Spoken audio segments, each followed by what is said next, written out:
हिमालय की ऊंची ऊंची चोटियां, चारों ओर शांति, और उस शांति के बीच एक दिव्य महल। वहीं जन्म हुआ एक ऐसी कन्या का जिसकी आंखों में संसार नहीं बल्कि तप, भक्ति और एक अद्भुत लक्ष्य बसता था। वो थी पार्वती।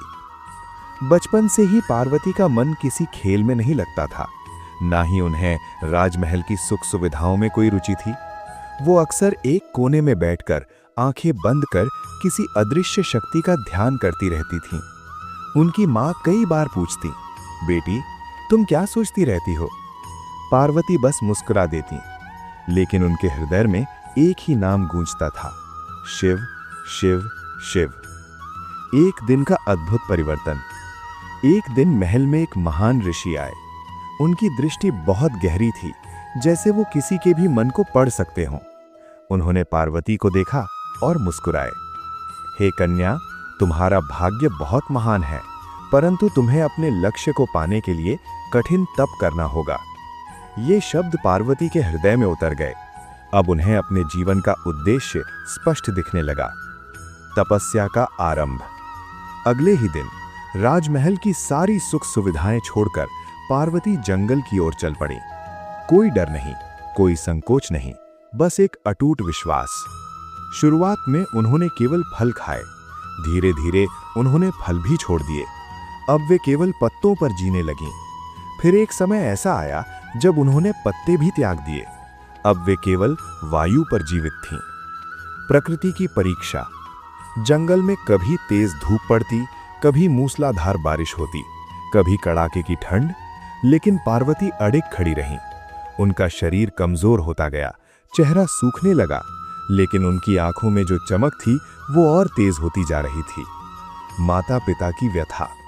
उधर राजा और रानी अपनी पुत्री की ये अवस्था देखकर टूट चुके थे। वे जंगल में आए। बेटी, ये कैसी जिद है? तुम हमारे पास वापस आ जाओ। पार्वती ने धीरे से आंखें खोली और बहुत शांत स्वर में बोली, पिताश्री, ये जिद नहीं, मेरा धर्म है, मेरा लक्ष्य है, और मैं इसे पूरा करके ही लौटूंगी। उनकी आंखों में इतना विश्वास था कि माता पिता भी कुछ कह न सके। देवताओं की चर्चा। अब इस तपस्या की चर्चा स्वर्ग तक पहुंच गई। देवता आश्चर्य में थे। इतनी कठोर तपस्या, इतनी छोटी उम्र में, यह संभव कैसे है? एक महिमामयी आगमन। एक दिन जब पार्वती ध्यान में लीन थीं, एक वृद्ध ब्राह्मण वहां आए। उन्होंने पार्वती को देखा और बोले, हे कन्या, तुम किसके लिए ये कष्ट सह रही हो?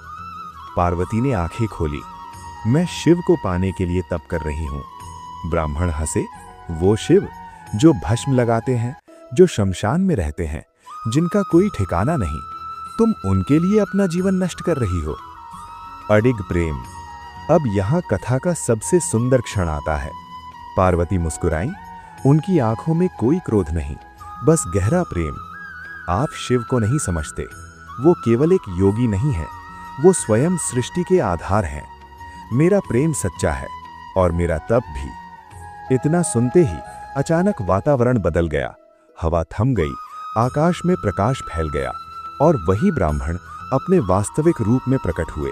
वे स्वयं शिव थे। तपस्या का फल। शिव ने पार्वती को देखा। उनकी तपस्या, उनका समर्पण, सब कुछ उन्हें ज्ञात था। देवी, तुम्हारी भक्ति ने मुझे प्रसन्न कर दिया। आज से तुम केवल पार्वती नहीं, बल्कि मेरी शक्ति हो। मैं तुम्हें अपनी अर्धांगिनी के रूप में स्वीकार करता हूं। आनंद का क्षण। ये सुनते ही पार्वती के चेहरे पर एक अद्भुत शांति छा गई। सालों की तपस्या, सालों का त्याग आज पूर्ण हुआ। पूरा वातावरण दिव्य हो उठा। फूल बरसने लगे, देवता जयकार करने लगे। कथा का संदेश। इस कथा में एक गहरा रहस्य छिपा है। जब इंसान अपने लक्ष्य के लिए पूरी निष्ठा से प्रयास करता है, जब उसका विश्वास अडिग होता है, तो पूरी सृष्टि भी उसकी सहायता करती है। माता ब्रह्मचारिणी हमें सिखाती हैं, सच्चा प्रेम कभी हारता नहीं। तप और संयम से सब कुछ संभव है। धैर्य ही सबसे बड़ी शक्ति है। अंतिम भाव।